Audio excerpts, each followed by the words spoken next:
हम करते हैं पहले बात टाइप्स ऑफ वर्क की। अगर हम टाइप्स ऑफ वर्क पे जाएं तो हमारे पास 3 टाइप के वर्क होते हैं। एक हमारे पास होता है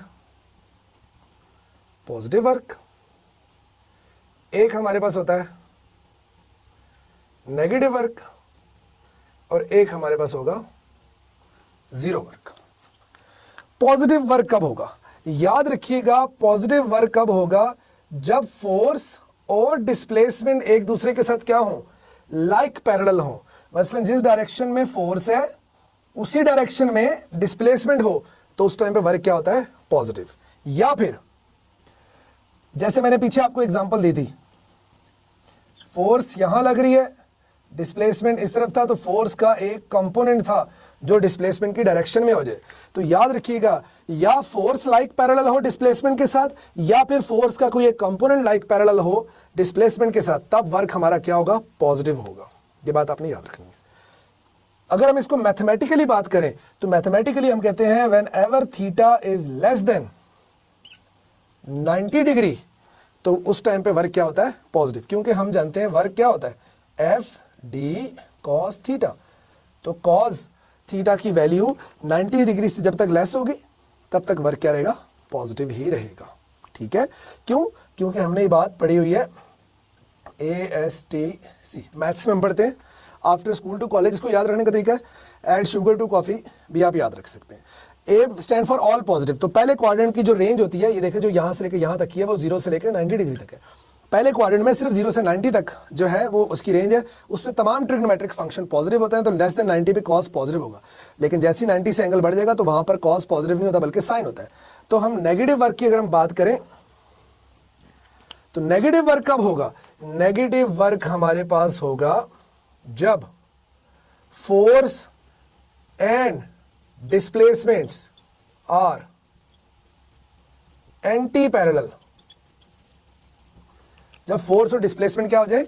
एंटी पैरेलल हो जाए। लाइक जैसे इसकी एग्जांपल मैं आपको देता हूं, work done by the friction. ये मेरे पास एक कार है, इस तरफ जा रही है, इसका डिस्प्लेसमेंट इस तरफ है, लेकिन इस पे फ्रिक्शनल फोर्स, तो work done by the frictional force क्या हो जाएगा? नेगेटिव। और दूसरी बात उसी तरह कि अगर हमारे पास फोर्स या डिस्प्लेसमेंट एंटी पैरेलल हो, या हमारे पास फोर्स का कोई कंपोनेंट डिस्प्लेसमेंट के साथ एंटी पैरेलल होगा, तो उस टाइम पे भी वर्क क्या होगा? नेगेटिव होगा।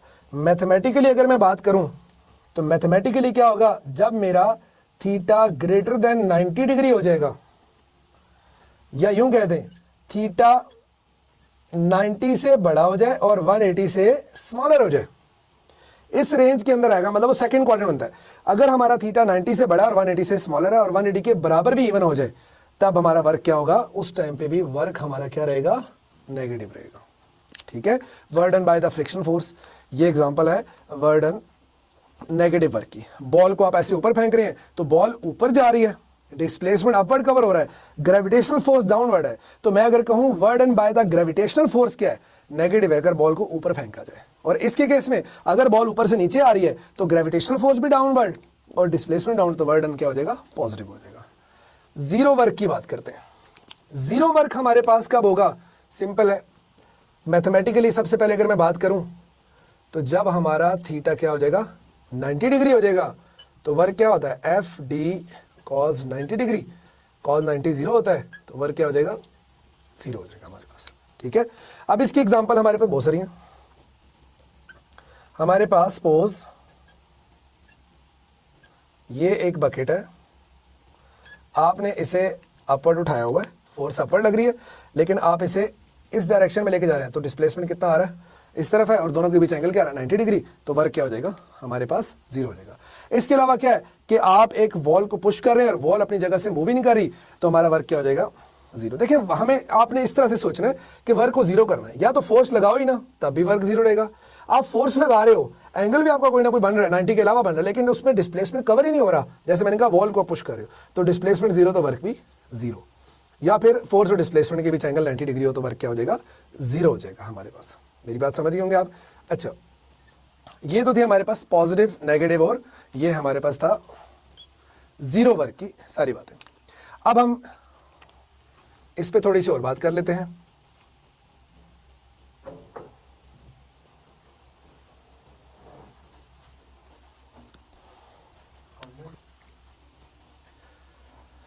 ओके, तो स्टूडेंट अब हमने ग्राफिकल एनालिसिस देखना है इसका। तो ग्राफिकल एनालिसिस अगर हम इसका देखें, यहां पे दो इंपॉर्टेंट बड़े एमसीक्यू बनते हैं। Number 1, area under force displacement graph वो किसके बराबर होता है, इक्वल टू क्या होता है। तो बेटे आपने आंसर देना है, area under the force displacement graph किसके बराबर होता है, वर्क के बराबर होता है। अब इसमें दो तरह के ग्राफ बनते होते हैं। एक बना रहा हूं मैं फोर्स और डिस्प्लेसमेंट के बीच, दूसरा ग्राफ मैं बना रहा हूं फोर्स के कोई कंपोनेंट जो हमने क्या बोला था, एफ कॉस थीटा और डिस्प्लेसमेंट के बीच। अगर हमारे ये ग्राफ है और इसके लिए भी हमारे पास ये ग्राफ है, देखिए एरिया और स्लोप में फर्क क्या होता है। जब भी आपको ग्राफ के क्वेश्चन गिवन होंगे, आपने सिंपली एरिया जब निकालना होगा, आपने y को x से मल्टीप्लाई करा के निकालना होगा। मसलन ये तब आपने करना है सिर्फ मल्टीप्लाई वाली बात, जब आपको ये पूछा जाएगा बताओ इसका एरिया किस चीज को रिप्रेजेंट कर रहा है। लेकिन अगर एरिया फाइंड करना होगा, वो मैं आपको अभी तरीका बताता हूँ। अगर सिंपल पूछूं कि इसका एरिया किसको शो कर रहा है, तो आपने y को x से मल्टीप्लाई कराना है, f इंटू डी क्या बनता है, वर्क। आपने y को x से मल्टीप्लाई कराना है, f cos theta into D, तो क्या बन गया, f d cos थीटा। तो एरिया अंडर दी, ये जो इसके अंडर जो सारा ये वाला एरिया है, ये एरिया ये किसके बराबर आ जाएगा, वर्क के। इसी तरह इसके अंडर जो एरिया है सारा का सारा, वो भी किसके बराबर आ जाएगा, वर्क। इसका एरिया आ जाएगा f d cos थीटा के, और इसका एरिया किसके बराबर आ जाएगा, f इंटू डी के। दोनों ही एरिया किसके बराबर है, वर्क के बराबर है। अच्छा, दूसरी चीज, slope of F D graph अगर मैं आपसे पूछूं किसके बराबर है, इसको मैं एमसीक्यू लिख लेता हूं ऐसे, ऑप्शन लगा लूं, स्प्रिंग कांस्टेंट, वर्क, पावर और डेल्टा काइनेटिक एनर्जी। तो देखिए मैंने जैसे आपको कहा कि जब रिप्रेजेंटेशन की बात आएगी ना, कि एरिया को किसको रिप्रेजेंट करा, आप y को x से मल्टीप्लाई करके देख लें, बस। फॉर्मूला भी मैंने आपको नहीं सिखाया। लेकिन अगर मैं आपसे कहूं स्लोप किस चीज को रिप्रेजेंट करी, तो आपने स्लोप का फॉर्मूला क्या होता है, rise over run, like y over x। तो एफ डी ग्राफ की स्लोप, ये देखिए फोर्स क्या है, न्यूटन में होती है, डिस्प्लेसमेंट किस में होता है, मीटर। तो न्यूटन पर मीटर, न्यूटन पर मीटर स्प्रिंग कांस्टेंट की यूनिट होती है, k is equal to f over x. तो फोर्स डिस्प्लेसमेंट ग्राफ की अगर स्लोप मालूम करने को कहेंगे तो वो किसके बराबर होगी, स्प्रिंग कांस्टेंट के बराबर होगी। हाँ, अगर अब मैं आपसे कह रहा हूँ एरिया कैलकुलेट करके बताओ, तो आपने वही मल्टीप्लाई वैसे ही करना, लेकिन आपने उसका formula according to the shape लगाना। जैसे ये एक शेप बन रही है, मेरे पास एक रेक्टेंगल बन रही है, तो इसकी लेंथ ये है, विड्थ ये है, तो लेंथ इंटू विड्थ किया। इसकी लेंथ ये है, विड्थ ये है, तो लेंथ इंटू विड्थ किया। तो जब आपको एरिया कैलकुलेट करने को बोलेंगे, तो आपने एरिया का formula according to the shape लगानी। अगर ये ट्राइंगल होती तो आपने हाफ बेस इंटू हाइट लगानी थी।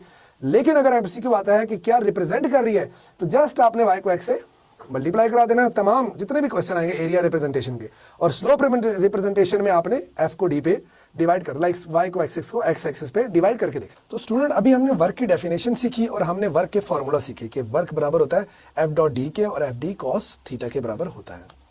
अच्छा, तो अब हमारे सामने एक क्वेश्चन आया, अब फोर्स F, ये आपको फोर्स दी हुई है, 5i + 3j newton is applied over a particle which displaces it from origin to this point. इसका मतलब हमें डिस्प्लेसमेंट दे दिया उसने, ठीक है, और कहता है वर्डन मालूम करें। तो हमारे पास वर्क का फॉर्मूला ये भी होता है F डॉट डी। इसको D लिखे या R लिखे, सिंबल से कोई फर्क नहीं पड़ता, ठीक है।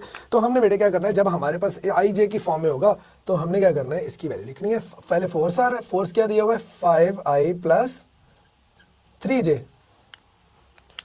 और हमारे पास डिस्प्लेसमेंट कितना आ रहा है, डॉट लगाएंगे 2i - 1j। तो डॉट प्रोडक्ट में आपने याद रखना है, आपने जस्ट i वालों को i से मल्टीप्लाई कराना है, j वालों को j से, क्योंकि हम जानते हैं i dot i, j dot j और k dot k equal to क्या होता है 1। तो आपने i को i से मल्टीप्लाई किया तो 5 2 क्या हो गया 10, i डॉट i 1 हो गया, खत्म हो गया, 3 1 3, तो ये लेकिन माइनस है तो क्या आ जाएगा -3, j डॉट j 1 हो गया। तो 10 में से 3 निकालें तो क्या आ जाता है मेरे पास 7 जूल, इसका आंसर आ जाएगा। तो हमारा राइट ऑप्शन क्या बना, चार्ली ऑप्शन होना।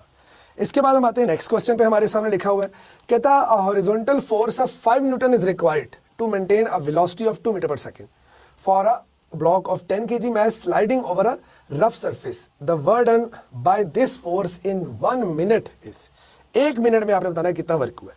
देखिए हमारे पास जब हम वर्क का फार्मूला लिखते हैं तो हमारे पास है F into D, cos theta होता है, लेकिन वो एक ही डायरेक्शन में अगर लग रही हो, जिस डायरेक्शन में फोर्स हो उसी डायरेक्शन में डिस्प्लेसमेंट, अभी हमने पीछे पढ़ा तो cos 0 1 हो जाता है। अब मेरे पास F इंटू डी है, डिस्प्लेसमेंट दी हुआ, वेलोसिटी तो है ही नहीं मेरे पास, लेकिन मैं ये जानता हूं कि डिस्प्लेसमेंट डी किसके बराबर होता है, S इक्वल वी टी होता है, तो डी इज इक्वल टू क्या हो जाएगा, वी टी, तो मैं इसको क्या लिख लूंगा, वी टी लिख लूंगा। अब मेरे पास बेटे फोर्स कितनी दी हुई है, 5 न्यूटन, वेलोसिटी कितनी है, 2 मीटर पर सेकंड, टाइम कितना दिया हुआ है, 1 मिनट, ऐसा यूनिट के अकॉर्डिंग 1 मिनट में कितने सेकंड होते हैं, 60। तो बेटे 5 टू 10, 10 को 60 से मल्टीप्लाई कराएंगे तो 60 को 10 से मल्टीप्लाई कराने पे क्या आंसर आ जाएगा, 600 जूल।